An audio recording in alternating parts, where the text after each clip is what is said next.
నమస్తే, welcome to our channel. ప్రముఖ ఆధ్యాత్మికవేత్త, ఆస్ట్రాలజర్ ఫణి భాస్కర్ శర్మ గారు ఉన్నారు. వారితో మాట్లాడదాం. నమస్తే సార్. నమస్తే అమ్మా. ఫిబ్రవరి నెల ద్వాదశ రాశి ఫలితాల్లో భాగంగా మిథున్ రాశి వారికి ఎలా ఉందో చెప్పండి. నమస్తే అమ్మా. శ్రీ గురుభ్యో నమః. ముందుగా మా తల్లిదండ్రులకు నమస్కారాలు, అలాగే మా గురుదేవులకు కూడా నమస్కారం తెలుపుకుంటూ, ముఖ్యంగా మనకి ప్రతి నెల కూడా గ్రహస్థితి అనేది ఒకటి ఉంటుంది. గోచారం ప్రతి గ్రహం కూడా వాటి పర్టికులర్ టైం ప్రకారం ప్రతి రాశిలోనూ సంచారం చేస్తూ ఉంటాం.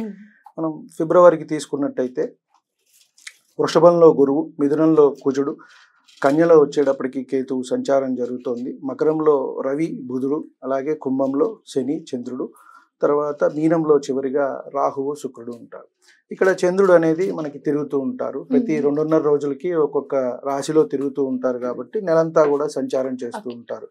మిగతా గ్రహాలన్నిటికీ 30 రోజులు, 45 రోజులు అలా వాటి పర్టికులర్గా ఉన్నాయి. సో ఈ గ్రహస్థితిని మనం ప్రామాణికంగా తీసుకుని ముందుగా మనం గ్రహస్థితి చూసుకున్నాం కాబట్టి ఇప్పుడు ఏ నక్షత్రాల వారు దీంట్లోకి వస్తారు అనే విషయాన్ని మనం తెలుసుకున్నట్టయితే మనం గోచార ఫలితాలు తెలుసుకోవచ్చు. ముఖ్యంగా మిథున రాశిలోకి వచ్చేటప్పటికి మృగశిర 3, 4 పాదాలు, ఆరుద్ర 4 పాదాలు, అలాగే పునర్వసు 1, 2, 3 పాదాల వారు దీంట్లోకి వస్తారు. కాబట్టి ముఖ్యంగా ఈ నక్షత్రాల వారు జన్మించిన వారు ఈ దీంట్లో వస్తారు కాబట్టి వాళ్ళు ఈ ఫలితాలు అనేవి చూసుకోవటం అనేది మంచిది. వీరికి కూడా కొంచెం అలాగే ఉందమ్మా. అంటే గురుబలం కొంచెం తక్కువ ఉంటాము, అన్నీ కూడా ఖర్చులే ఎక్కువ సూచిస్తూ ఉన్నాయి. అంటే ధనం వస్తూ ఉంటుంది, అది ఖర్చు అయిపోతూ ఉంటుంది. ఎలా వచ్చింది అలాగే అయిపోతూ ఉంటుంది. తర్వాత చూసుకుంటే ఎండ్ ఆఫ్ ద డే కానివ్వండి, ఆ మంత్ ఎండ్లో చూసుకుంటే ఏం ఉండదు. ఎంత ధనం వస్తుంది అంటే అంత ధనం కూడా మొత్తం ఖర్చు అయిపోతుంది. ఖర్చులు అయితే అధికంగా ఉన్నాయి ఈ నెల కూడా. అలాగే ఏ పని మొదలు పెట్టినా కూడా వీరికి కూడా కొంత సాకారం అవటం లేదు. ఆ పనులు పూర్తి అవ్వకపోవటం వల్ల కుటుంబంలో ఇంట బయట కూడా కొంచెం చికాకులుగా వీరికి కనబడుతున్నాయి. కొంచెం వాహనాలు అవి నడిపేటప్పుడు మీరు జాగ్రత్తగా ఉండమని చెప్పదగ్గ సూచన. అంటే కొంచెం గాయాలయ్యే అవకాశం కనబడుతుంది. వాహనాల్లో వెళ్ళేటప్పుడు కొంత జాగ్రత్తగా ఉండటం అనేది మంచిది. అలాగే భార్యాభర్తల మధ్య కూడా కొంత వివాదాలు వచ్చే అవకాశం ఉంది. అంటే కొంతమంది చట్టపరంగా కేసులు కూడా ఎదుర్కొనే సమస్యలు అయితే వీరికి కనబడుతున్నాయి, ఉన్నాయి. అంటే కొంతమంది లేని పక్షంలో కొన్ని గొడవలు అవుతాయి, కొంతమందికి లేని పక్షంలో కొంతమందికి అలాంటి విషయాలు కూడా కోర్టుల ద్వారా కొంత వీరికి ఇబ్బందులు అయ్యే అవకాశం అయితే కనబడుతుంది. కొంత అశుభ వార్తలు కూడా వీరు వినే అవకాశం ఉంది. అంటే ఇంట్లో వారు ఎవరైనా కాలం చేయటం అనేవి ఉంటాయి. తల్లి తరపు వారు కానివ్వండి, తండ్రి తరపు వారు కానివ్వండి, కొంచెం ఇలాంటి అంశాలు కూడా ఉన్నాయి. అంటే వీరికి కొంత ఇంటా బయట కూడా సమస్యలుగా ఉన్నాయి. ఏ పని చేసినా కూడా ఇప్పుడు బయట మనం ఏదో పని చేసుకుని వెళ్ళి వస్తాము, ఇంటికి వచ్చినప్పుడు కాస్త మనశ్శాంతిగా ఉంటే కొంచెం హాయిగా ఉంటుంది. ఆ ఉన్న 2 గంటలైనా, రాత్రి పడుకునే 6 గంటలైనా, అది కూడా లేకుండా ఇక్కడ కూడా సెగగా ఉందనుకోండి, కొంత ఇబ్బందిగా ఉంటుంది. అంటే మనం అనేది ఒకళ్ళని ఏదో కించపరచటం, ఇబ్బంది పెట్టడం, మాట్లాడటం కాదు. ఇప్పుడు ఆడామగ ఇద్దరు ఉద్యోగాలు చేసుకుంటున్నారు కాబట్టి ఎవరికి వారు కొంత కాంప్రమైజ్ అవ్వాల్సిన అవసరం ఉంది. కానీ కొంత ఈగో ప్రాబ్లమ్స్ వల్ల కూడా కొంచెం ఎక్కువగా వస్తూ ఉన్నాయి. ఇప్పుడు ప్రస్తుత సమాజానికి తగ్గట్టుగా చూసుకున్నట్టయితే ఇవే ఎక్కువగా ఉన్నాయి. కాబట్టి వీరు వాటికి వారు కొంత సమన్వయం పాటించాల్సిన అవసరం అయితే ఉంది. కొంత మానసికంగా కూడా ఒత్తిడి అనేది ఎదుర్కొంటూ ఉంటారు. వీరికి కూడా ఈ రాశి వారికి కూడా కొంత సంతానమైన సమస్యలు ఉన్నవి, సంతానపరమైన సమస్యలు. వీరు కూడా డాక్టర్ సలహా తీసుకోవటం అనేది ఎంతైనా చెప్పదగ్గ సూచన. అంటే ఆడవారు కానివ్వండి, మగవారు కానివ్వండి, కొంచెం వీళ్ళు కూడా ఆ పరిహారం ఏదైతే ఉందో చేసుకుంటూ, మనం జ్యోతిష్యపరంగా చెప్తాం ఏమేం చేసుకోవాలి, ఏంటి, ఎప్పుడు మీకు ఆ సమయం ఉంది అని.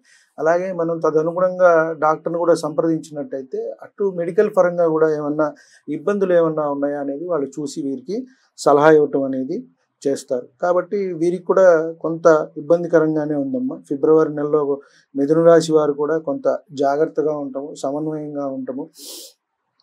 డబ్బులు అయితే కనుక ఎవరికి ఇవ్వద్దు అనే మనం చెప్పదగ్గ సూచన. ఎందుకంటే మనకి రావాల్సినవే ఒకంత రావు, అన్నీ స్లోగా జరుగుతూ ఉంటాయి. కాబట్టి మనం ఏ పని ప్రారంభించినా కూడా కొంత అవ్వకపోవటము, మధ్యలోనే ఆగిపోవటము, ఇలాంటివన్నీ కూడా కనబడుతున్నాయి. కాబట్టి వీరే కొంత జాగ్రత్తగా, నిదానంగా, ఒకవేళ భార్య లేక భర్త ఇద్దరు అగ్రెసివ్గా అనేది ఉండకూడదు. కాబట్టి ఎవరో ఒకరు సమన్వయపరుచుకుంటూ కొంత వీరు వెళ్తూ ఉంటే కనుక మిథున రాశి వారికి కాస్త ఫిబ్రవరిలో కొంచెం అటు ఇటుగా చూసుకుంటే ఎంతైనా అనుకూలతలు అయితే కనుక తక్కువగానే ఉన్నాయని మనం చెప్పవచ్చు. మీరు ఎటువంటి పరిహారాలు పాటించాలి? వీరమ్మ పరిహారం అంటే కాస్త లక్ష్మీ నరసింహస్వామి ఆరాధన చేసుకున్నట్టయితే మంచిది. అంటే మంగళవారం పూట స్వామివారికి చేసుకోవటం అనేది మంచిది. అలాగే కందులు కూడా కొంచెం దానం ఇచ్చుకున్నట్టయితే మంచిది. ఎందుకంటే ఆ కుజగ్రహం జన్మల్లోనే ఉండటం, మిథునంలో స్తంభించడం వల్ల వీరికి ఆ ఇబ్బందులు అనేవి వస్తూ ఉన్నాయి. కాబట్టి సుబ్రహ్మణ్యారాధన ప్రీతికరంగా, లేదు లక్ష్మీ నరసింహస్వామి ఆరాధన, అలాగే కందులు దానంగా ఇచ్చుకున్నా కూడా మంచిది. చక్కగా ఎర్రటి వస్త్రం ఏదైనా మన దగ్గర పెట్టుకున్నా కూడా మనకు కొంత మంచి జరిగే అవకాశం అయితే ఉన్నది. మీరు నిత్యం పఠించాల్సిన శ్లోకాలు ఏమైనా ఉంటాయి? అంటే సుబ్రహ్మణ్యాష్టకం చదువుకోవచ్చు అమ్మా. లేదు కుజుడిది నవగ్రహ స్తోత్రాల్లో ఉంటుంది. అదే మొత్తం నవగ్రహ ఆరాధన అందరూ చేసుకోవచ్చు. పర్టికులర్ గా మనకి ఏ మహర్దశి నడుస్తుందో చూసుకుని ఆ గ్రహ ఆరాధన చేసుకుంటాం అనేది మంచిది.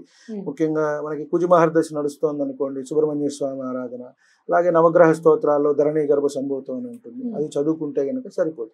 లేదు మొత్తం చదువుకుంటానండి అంటే గనక చక్కగా చదువుకోవచ్చు. వారికి శుభ్రంగా నవగ్రహ స్తోత్రాలన్నీ కూడా చదువుకున్నా కూడా మంచిది. దీనికి అదృష్ట సంఖ్య? అదృష్ట సంఖ్య 5 అమ్మ. ఆ రోజు ఏమన్నా పనులు చేసుకున్నా కూడా వీరికి మంచి జరుగుతుంది. 5వ తారీఖు అలా చూసుకున్నా 14 ఇట్లా ఆ సంఖ్య చూసుకుని వారికి అంటే ఒక్కొక్క నక్షత్రానికి తారాబలాలు ఉంటాయి. ఆ వాటి ప్రకారం పనులు చేసుకుంటే మనకు కాస్త మంచిగా ఉంటుంది. ముఖ్యంగా బుధ గురు శుక్రవారాలు మంచివి. ఏ పని చేసుకోవాలనుకున్నా మనం మంచి సంకల్పించాము అంటే ఆ వారాలు మంచివి. అలాగే మనకి హోరలు కూడా అవే ఉంటాయి, బుధ గురు. తారాబలం ఏంటంటే మన జన్మ నక్షత్రం ఏదైతే వస్తుందో, ఉదాహరణకి ఉత్తరాభాద్ర తీసుకుందాం, వారికి రేవతి నక్షత్రం సంపద. ఆ రోజు వాళ్ళు మంచి పనులు చేసుకోవచ్చు. తర్వాత మళ్ళీ అశ్విని చేసుకోవచ్చు, భరణి చేసుకోవచ్చు. సో అలాగే ఈ మిథున రాశిలోకి వచ్చినప్పుడు మృగశిర, ఆరుద్ర, పునర్వసు ఉంటాయి కాబట్టి వాళ్ళకి తారాబలం చూసుకుని వారి తర్వాత 2, 4, 6, 8, 9 ఈ నక్షత్రాల్లో ఏ పని ప్రారంభించుకున్నా కొంత అనుకూలతగా ఉంటుంది. మధ్యలో ఇబ్బందులు, అబ్స్టికల్స్ వస్తూ ఉంటాయి కదా, అవి రావటం కొంత తగ్గుతుంది. వీరికి పచ్చమ్మ, పచ్చ ధరించినట్టయితే వీరికి మంచిది. మీరు సహజంగా కూడా జాతి పచ్చ ధరించవచ్చు మిథున రాశి వారు. అలాగే వీరికి పచ్చ వస్త్రాలు ధరించుకున్నా కూడా మంచిది, ధరించవచ్చు.